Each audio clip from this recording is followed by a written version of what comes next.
Where amazing happens. Itulah tagline dari liga yang sangat kita cintai ini. Setiap musimnya, memang NBA memiliki musim yang berbeda-beda. Ada musim yang terbilang seru, tapi ada musim yang terbilang membosankan sama sekali. Contohnya pada 2017 dan 2018, di mana sejak awal kita sudah tahu siapa yang akan menjadi juara. Namun tiap musim, pasti ada beberapa hal yang mengejutkan, namun juga mengecewakan tersendiri. Akan kami bahas dalam episode kali ini berjudul 10 hal paling mengejutkan versus mengecewakan di NBA musim ini. Sebelum lanjut, jangan lupa like dan subscribe ya. Simak ulasan berikut ini. Yo guys, buat kalian yang mau cari-cari jersey basket, langsung aja cek sosmed @easysportswear. Tersedia di Shopee, Instagram, dan Tokopedia. Kuy, buruan diserbu. Knicks yang di bawah ekspektasi. Musim ini, Knicks datang dengan ekspektasi yang sangat tinggi. Setelah musim lalu, mereka bisa lolos ke playoff di peringkat 4, tentu orang-orang berharap lebih tinggi lagi bagi Knicks musim ini. Itu adalah penampilan playoff pertama New York Knicks sejak 2013. Mereka juga kedatangan Kemba Walker, mantan bintang Hornets dan Celtics. Seketika, fans Knicks sangat senang akhirnya tim kota mereka bisa hebat lagi. Tapi ternyata, semua pemain Knicks melempem di musim ini. Offense dari tim ini benar-benar tidak jalan. Derrick Rose yang musim lalu meledak justru banyak terkena cedera dan hanya bermain 26 game saja musim ini. Julius Randle yang musim lalu menjadi Most Improved Player, musim ini kembali jadi buruk lagi. Kemba Walker yang datang pun performanya menurun sangat drastis dan pada pertengahan musim ia terkena cedera lutut dan harus menepi hingga akhir musim.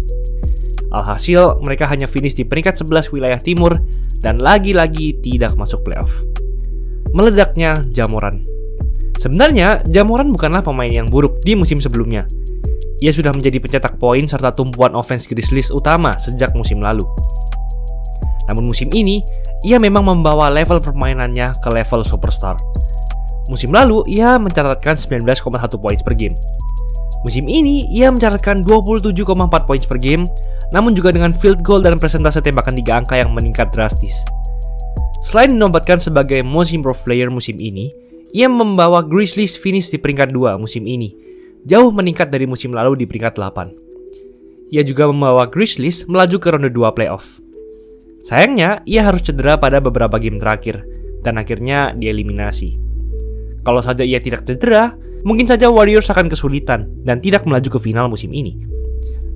Hilangnya Zion Williamson. Setelah musim lalu menjadi All-Star, tentu ekspektasi orang-orang juga sangat tinggi. Namun berat badannya malah menjadi masalah di musim ini. Ia terkena cedera retak kaki dan tidak bisa bermain di musim ini sama sekali. Banyak video yang memperlihatkan bahwa Zion menjadi sangat gendut saat pemulihannya ini. Padahal musim ini timnya Pelicans jauh meningkat. Bahkan tidak ada yang mengira tim ini bisa melaju ke playoff. Tentu kedatangan CJ McCollum serta meledaknya Jonas Valanciunas menjadi faktor besar kesuksesan Pelicans. Namun bila ada Zion, pasti Pelicans bisa melaju lebih jauh lagi. Musim terbaik DeMar DeRozan. Sebelum memiliki karir yang gila di Bulls kali ini, DeRozan hanyalah seorang bintang yang tidak banyak dibicarakan banyak orang. Memang ia sukses membawa Raptors dulu melaju jauh di playoff. Namun ia tidak pernah bisa membawa Raptors melewati Cavaliers dan LeBron.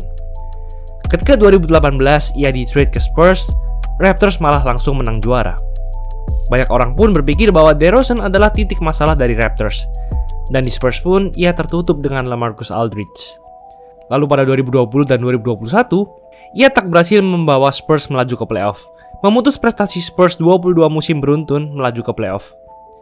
Ketika ia di-trade ke Bulls awal musim ini, banyak orang masih meragukan tim ini. Karena tidak ada seorang alpha di tim ini. Hanya sekumpulan pemain hebat seperti Zach LaVine dan Nikola Vucevic berkumpul, namun tidak ada seorang alpha seperti Giannis, LeBron, atau Curry. Namun DeRozan bisa membungkam semua omongan haters. Ia mencatatkan 27,9 poin per game, tertinggi dalam karirnya. Ia membawa Bulls finish di peringkat 6 playoff dan menjadi starting 5 All-Star.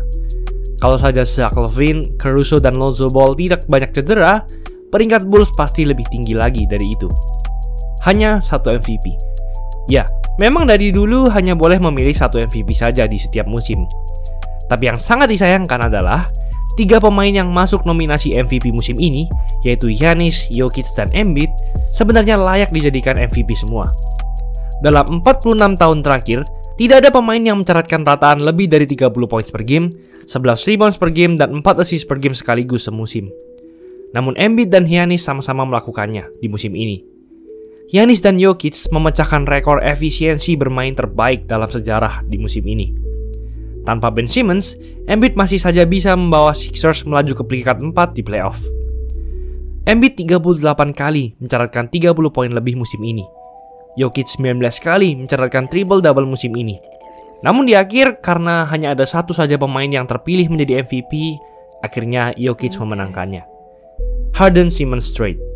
Kedua bintang drama ini memang sama-sama memiliki masalah di musim ini. Sejak awal musim, Ben Simmons sudah tidak mau bermain dengan Sixers lagi dan minta keluar. Ia menjadi pemain paling dibenci semua orang di musim ini. Ia menjadi pemain yang didenda terbesar dalam sejarah NBA oleh timnya sendiri, sebesar $19 juta atau hampir 281 miliar rupiah. Di sisi lain, Harden juga frustasi dengan timnya Brooklyn Nets. Setelah musim lalu dieliminasi oleh Bucks di ronde kedua, banyak orang yang menggadang-gadang Nets akan juara musim ini. Namun Irving tidak boleh bermain di paruh pertama musim karena masalah vaksin. Durant juga banyak diterpa cedera, sehingga hanya menyisakan Harden sendirian.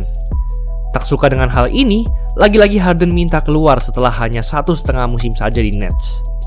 Dan akhirnya, kedua pemain ini di-trade pada 10 Februari 2022. Berita ini sangat mengejutkan karena ini termasuk trade besar. Tapi pada akhirnya, kedua tim tak ada yang menang. Duet Embiid-Harden hanya melaju ke ronde 2 playoff. Sedangkan Ben Simmons tidak bermain hingga akhir musim ini, bahkan di playoff juga. Hancurnya Lakers. Ya, kita tidak usah bahas panjang mengenai hal ini. Semua orang sudah berekspektasi Lakers akan melaju ke final musim ini, karena mereka punya 3 superstar yang masih di masa prime.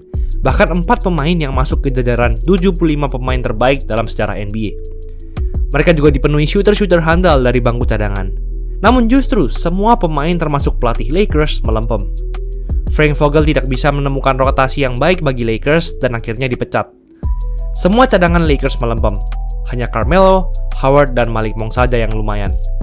Russell Westbrook menghancurkan offense Lakers. Davis juga rentan sekali terkena cedera. Dan alhasil, dari tim yang disebut-sebut juara menjadi tim yang paling mengecewakan dalam sejarah NBA. Bangkitnya Warriors. Semua orang memang sudah menebak Warriors akan bangkit. Tapi tak ada yang mengira mereka akan sehebat ini, di mana mereka kembali ke final lagi setelah 2 tahun terpuruk, bahkan sempat menjadi tim terburuk di liga. Klay Thompson sudah kembali, dan Big Three Warriors bisa kembali bermain bersama di playoff. Belum lagi meledaknya Jordan Poole, Andrew Wiggins, serta Gary Payton II dari bangku cadangan, yang membuat offense serta defense Warriors semakin lengkap. Meskipun finish di peringkat 3 regular season, mental juara mereka sudah berbeda, dan bisa kembali ke final lagi. Keoknya Phoenix Suns. Ini membuktikan bahwa mental juara itu sangat diperlukan. Di regular season, Suns menjadi peringkat 1 di NBA dengan 64 kemenangan total, rekor kemenangan terbanyak dalam sejarah Suns. Mereka dipastikan melaju jauh di playoff kali ini. Di ronde pertama pun, Suns menunjukkan bahwa levelnya jauh berbeda dari tim-tim lain di NBA. Namun di ronde kedua, mereka keok dalam 7 game dari Dallas Mavericks. Tim yang offense-nya hanya bertumpu pada Luka Doncic. Chris Paul dan Devin Booker sama-sama melempem, terutama Chris Paul. Ia terkenal choke atau cupu pada saat game 7 sejak dulu.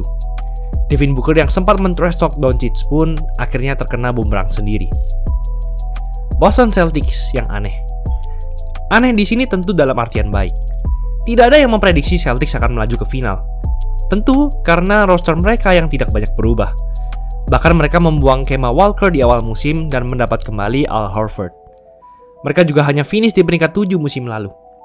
Dan terbukti pada bulan Januari pun, Celtics hanya punya rekor menang kalah 18-21. Namun terjadi perubahan dari strategi pelatih Ime Udoka, di mana offense mereka tidak lagi hanya bertumpu pada Tatum dan Brown. Lalu Marcus Smart meledak menjadi Defensive Player of the Year, dan Robert Williams yang dinaikkan menjadi Starting 5 terbukti menyuntikkan kesuksesan defense Celtics menjadi peringkat 1, dan ia pun masuk ke All-NBA Defensive Team. Rekor menang kalah Celtics pun meningkat drastis menjadi 51-31. Ranking 2 wilayah timur dan melaju ke final NBA. Itulah ulasan mengenai episode kali ini. Jangan lupa like, comment, dan subscribe agar channel ini bisa berkembang dan menghasilkan video menarik lainnya. Thanks for watching, I'll see you in the next video.